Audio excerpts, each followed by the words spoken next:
There's a lot happening with Suicide Squad Kill the Justice League today. It's technically launch day, sort of, for early access in any country other than the US and not on PC. Because the way that they're doing this is that the game launches on the whatever 20 or 30th or 29th or whatever at midnight with whatever local time it is. So right now in New Zealand, you should be able to play the game, right? You notice I said should. I'll get to that in a minute. So you should be able to play the game right now. If you bought the $100 edition, you get early access, 72-hour early access. So you should be getting to play the game right now. The game launches on Steam tomorrow, I believe at 11 a.m. Pacific, I believe is what the timeline comes down to. But all told, the early access period is beginning. So people are going to start to play it and see it. Now, this comes after the revelation that Warner Brothers has elected not to send out review codes for anything, which is very weird. It's weird. Now, I know what some people are going to say. Luke, some games end up being great and they don't send out review codes. Notably, I believe it was Doom Eternal. I think Doom Eternal didn't send out review codes at all. And that game ended up being pretty good. Now, I would say that that is an exception to the rule. The standard is and should be that studios and publishers send out review codes. Not necessarily to me. I was never going to get a review code, let's be completely honest. But to like the big institutional reviewers like IGN, GameSpot, PC Gamer, those guys, let them review the game, share their thoughts with the customers, because if your game is really good, the reviews should make them more likely to purchase the game, right? You would think. It's almost as if they have an inkling or a suspicion that maybe this isn't received super well by the media. So my prediction ended up being correct, that they were not going to send out review codes. I was hoping that they'd prove me wrong, but last week I said I didn't think they were going to send out any review codes because I don't think they have anything to gain, because I think the game is going to review poorly, or at the very least not well. I think it's probably going to get 7s and 8s out of 10s, probably landing with a Metacritic in like the 7 out of 10 range. And in the modern gaming sphere, that's considered a bad game. Love it or hate it, agree or not, like most people view a 7 out of 10 game as a pass or a wait for a deep sale, which is totally fair. Like if that's your evaluation. I still think 7 out of 10 games can be good, maybe not worth $70 freaking dollars, but still potentially worth looking into. But still, for them, the point is they don't get anything out of this. So they just decided actually to to not send review codes at all, which is, can I get the emote in the chat? Red flag. That's a red flag, okay? Sometimes the game ends up being good, even if they don't send out review codes. Usually, it's a red flag. And in this case, the way that this has begun is just freaking delightful. They posted this up at 5 a.m. my time. We're aware that a number of players are currently experiencing an issue whereby upon logging into the game for the first time, they have full story completion.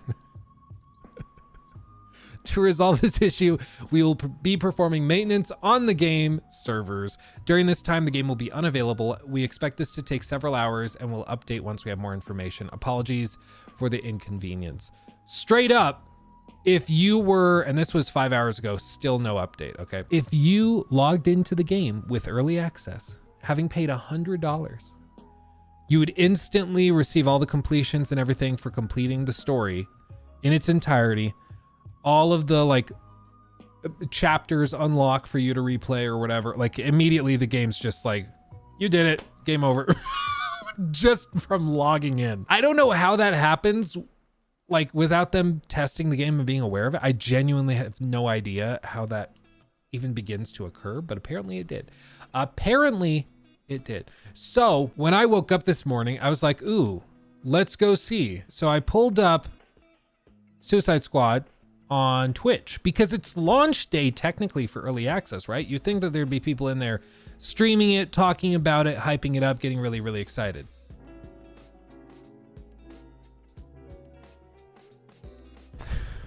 Granted, the game's not currently playable, even though it should be in some jurisdictions. But I would have thought there would be a lot more than 511 people like streaming this category, right? Like, oh, it's early access launch day. I'm going to set my console to New Zealand and I'm going to play the game early. We're going to check it out and I'm going to be one of the big streamers doing it. It's going to be great. But no, it's like totally dead. Maybe tomorrow it picks up a lot. I bet it does, but almost nobody is trying to stream the topic or do anything with it, which is whatever.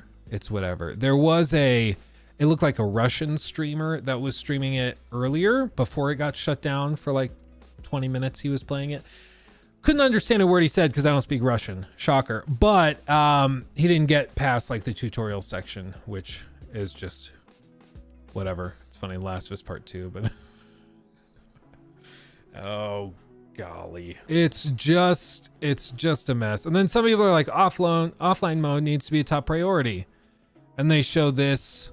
I guess they were playing this before it got delayed and shut down. Our servers are currently in maintenance mode. Please visit. Yeah. So they were playing while once they decided to shut off servers to try and fix this bug. And then it just shuts down because it's always online. If the servers shut off, you can't play. They've said they're working on an offline mode, a mode that doesn't require you to be connected, but that's coming later. This is what IGN did that was misleading, evidently. Suicide Squad Kill the Justice League is currently 37% off in the UK, bringing down the price to just $43.96 days before its launch. Now, that sounds like, wow, they're having trouble selling the game, so they put it on sale. This is what's called, I would say, like a lie through omission, because it heavily suggests one reality, one thing is going on here, and that's that the game is not selling well, so they put it on sale before launch. That's the story basically that's being told to you with this, with the context of everything going on with the game and the reception of the game, blah, blah, blah, right? What's actually happening is that they looked at eBay and they found somebody selling. Danger Plus Ultra donated $4.99 an eBay copy. Super chat. Love, why have you seen that the co-founders of Rocksteady are creating another studio? Yeah. I saw at least one article about it. Yeah, I did see that. We did a whole Luke Stevens live clip on it. So I have a video with my like full reaction to that up on Luke Stevens live.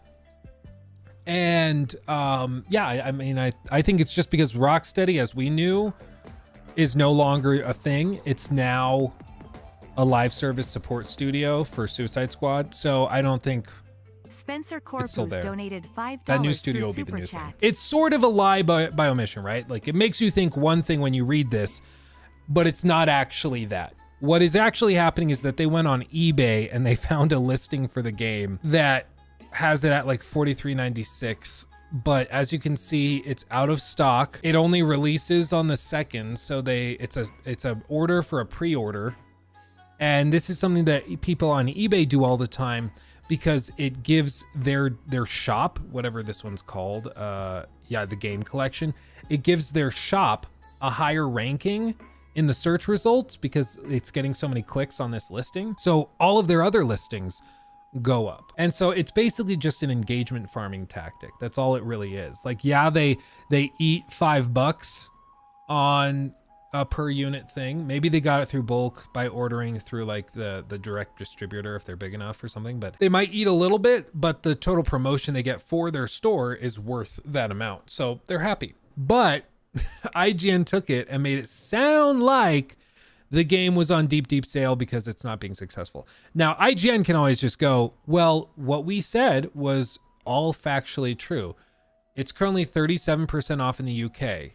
If you buy it through this resource, bring the price down to $43.96 days before its launch. Technically, we're days before its launch. And with this pay only whatever thing, with like, I think you sign up for an eBay credit card and they knock $10 off or something. Then you technically can get the game for $43.96. Technically it's true, but what's actually being communicated here is not accurate. Like what the unspoken part is not true.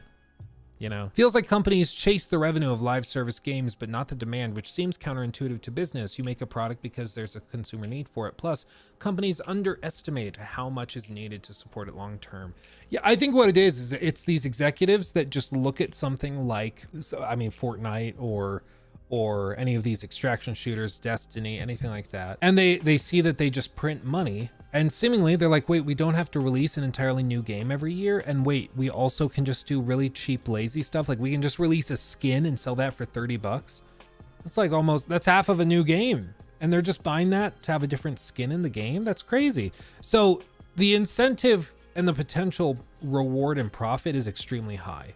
Extremely high. At the same time, the risk is extremely high because the odds of you being the game that beats everybody out is very low comparatively, right? Like it's just very low. So it's a very high risk, very high reward type of thing. And I think when money was cheap, or when you're looking at potentially getting $2 billion in investment from Saudi Arabia, you can justify taking bigger risks like that. But now that money is not free, and you can't just do that and dig yourself out with cheap debt to refinance and restructure, it doesn't work that way anymore. So you're having a lot of these holdover live service games that are releasing. And I mean, the other part of it too, and this is the case for, I think, Rocksteady and Suicide Squad that is uncomfortable, and not many people, including myself, would like to admit this, but it seems to be true. Rocksteady wanted to make this game. People think that it's like, oh, they were forced by Warner Brothers. The evidence suggests that no, they pitched this to Warner Brothers, and Warner Brothers loved the prospect of this wildly successful stream or developer coming along and making this game that was going to print them money. They loved the idea of it. The evidence from Jason Schreier's reporting, from interviews and things, when the devs say that this is something they've wanted to do and that they thought was going to be really successful and blow up, the evidence suggests that that's actually true. They're not lying. And that's why, like, Sefton Hill and Jamie Walker, the founders of Rocksteady, they left and they made a new studio recently in London that's very exclusive. There's only about 100 developers there, and apparently a lot of former, like, veterans of Rocksteady are moving over to that new studio. So like that, the core people responsible for like Arkham City and Arkham Knight, those guys are probably just moving over to their new studio, and Rocksteady will just continue to make like the live service stuff. Like, love it or hate it, it seems like for some of these studios, they get sort of bored. They're really good at doing one thing, but they want to shake it up and just do it differently, you know? And I can admire that. I can appreciate that. But I think that's why you'll occasionally have a game come out from a studio and it's very different from what they've previously done, but it's still really good. You're like, okay, wow, okay. Did not see this coming, that this would be this good, but it is. Okay. I'm gonna be real. This is a lot of, at least the sections of the game that I've played, there's like lots of extended combat sequences. And then there's sections like this where you're just walking in circles, waiting for dialogue to play out, walking in circles. And then it's like, track down this thing. It's like those old missions from 10 years ago where you got to go in the right direction. It's just hot or cold, basically. The servers died again.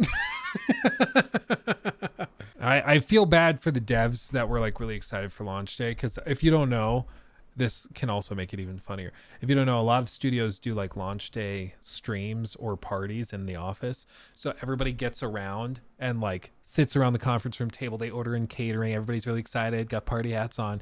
And then they hit live on the servers. And they're like, yay, it's live. And now, like, imagine the office party for this. It's like, yay, everybody celebrate. Oh, it's broken. Oh, it's broken. Shit. Everybody back to your desks. We got to fix it. Yeah, exactly. Back to the desks. Yeah, everybody like, no partying for you. Back to crunch. Yeah, I feel bad. Like for single player games, as long as the launch itself goes well, like you hit launch and then it distributes, you're fine. But for live service games, it's like a whole other level where it's probably not much of a party. It's probably like mostly desperately trying to salvage the game and figure out what's wrong with it and why things aren't working right. Yeah, now there's people saying that that there's been journalists within some of these organizations like GameSpot, IGN, PC Gamer, Video Games Chronicle, all those guys that were afraid to report on like story leaks and like trying to warn people to be on the lookout for them or to hard ban and blacklist certain keywords. They didn't even want to do the articles on them because they were afraid that Warner Brothers would retaliate by not sending review codes which they just ended up not doing anyways. But it goes to show you, like, it's not often people will say, oh, these companies are clearly paid off, like IGN was bought off to talk about this game positively, or to give a good review or this or that. They're not cutting a check. Like the payoff is sort of an unspoken thing where it's a payoff in access. To IGN or to a YouTuber or to a streamer, the thing that's more valuable than anything is the early access to the game. That's what's really valuable, because they can make content before anybody else does. And that exclusivity is worth something monetarily. But it's not like they're being cut a check. And in the case of like some of these big companies like IGN or any of these other companies that might make guides, or, you know, this is where the most powerful weapon in the game is within, you know, the first 5 hours, whatever. If they make videos and articles like that, you really, really need early access and a lot of early access codes, because your whole team has to work on it. All of this to say, it's reflective, I think, of that issue. And the fact that Warner Brothers seemingly gives off the impression that people can't be honest, otherwise they lose access, that's part of the problem. I've said many times before, Ubisoft deserves some credit, because I will call one of their games, like I did with Assassin's Creed Valhalla, I said that game was a travesty of open world design, and they still will send me review codes and access to projects. They've invited me to multiple early access events and things for Suicide or for Skull and Bones. Each time I've had a not super positive impression, but they still invite me to the next one. And what does that do? That tells me I can say whatever I want and they will still give access. They're like, positive or negative, we're just glad that you're covering the game. That's what it should be, because then journalists or reviewers can say whatever they want about whatever game and it doesn't matter. In the case of Warner Brothers, though, it seems like if somebody says something negative, everybody's terrified that they're going to be blacklisted. That shouldn't be a concern. Nobody should be worried about that.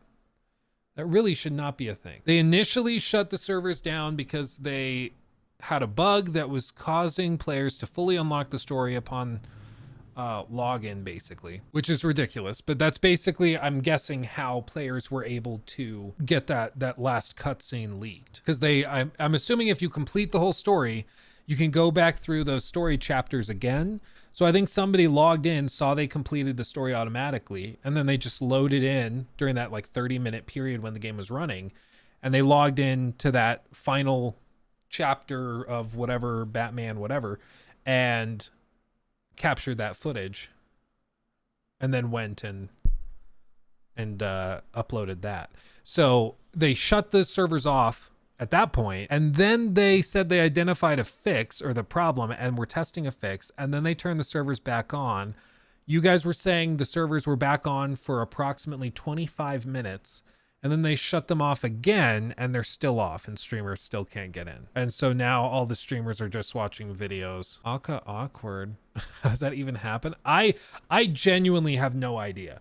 I mean, it must have been something where like the game checks every time you log in. They said the bug was like related to profiles. Yeah, affecting player profiles. So it must have been when you log in, it checks your profiles for different like completion levels. Like, did you complete this quest on this profile? And there must have been a bug where it was like, check blah, blah, blah, you know, column B, row 17 on this CSV file. And if the levels are these, you unlock these missions. But if the spot was blank, then it defaulted to you finish the story. So they had like a comma put somewhere it shouldn't have been, and so it looked in the wrong column and thought you unlocked everything when you didn't. It must have been something really small and stupid like that. It had to be, because I don't know how else something like this happens without them testing it. Like, surely the build that they launched today, they tested it. So it must have been that they had only tested it with like internal computers and accounts and profiles that had actually unlocked all of the story. They just didn't maybe think to test it on somebody's computer or profile that hadn't completed the story. It's a big oopsie. Big oopsie. Yeah, it's not a great look to have this much trouble with a launch. What is potentially helping them is the fact that it seems like very little people are actually trying to play it and watch it. Like, most big live service games, when they launch, there's like thousands and thousands of people jumping in to try it. The fact that only 1.4K viewers are currently trying to see if the game is live yet kind of says a lot. And some of the top streams in this category are either watching YouTube videos or are playing Spider-Man or Tekken. Like, if that doesn't tell you what you need to know, I don't know what will. It just seems to be having some real problems. Maybe they didn't expect that many either, so that one server partition is overburdened. Maybe it could be something like that. It's just like they knew how many pre-orders they had. And if somebody pre-ordered specifically to play the game early, you would think you would just have the server infrastructure and everything set up, assuming that number of players. So it's just surprising that they seem so unprepared. And what, again, like, even if you look at all of this and you're like, well, guys, server issues happen, this type of thing can happen, let's give them, cut them a little slack. The fact that they are not communicating at all is indefensible. Like, there is no reason that they couldn't send out a tweet explaining what's going on. Like 8 hours ago, they post something saying we're aware of a problem, we're working on something. And then they say 3 hours ago, we have identified the problem and we're working on a fix and we're testing it, then get everything back online. Within like an hour of this, they put the game back online. Everything's functioning again for 25 minutes, and then they shut the servers down again with no explanation, and now the game just can't be played. And at this point, like, people paid for 72 hours early access, and they're not going to get it.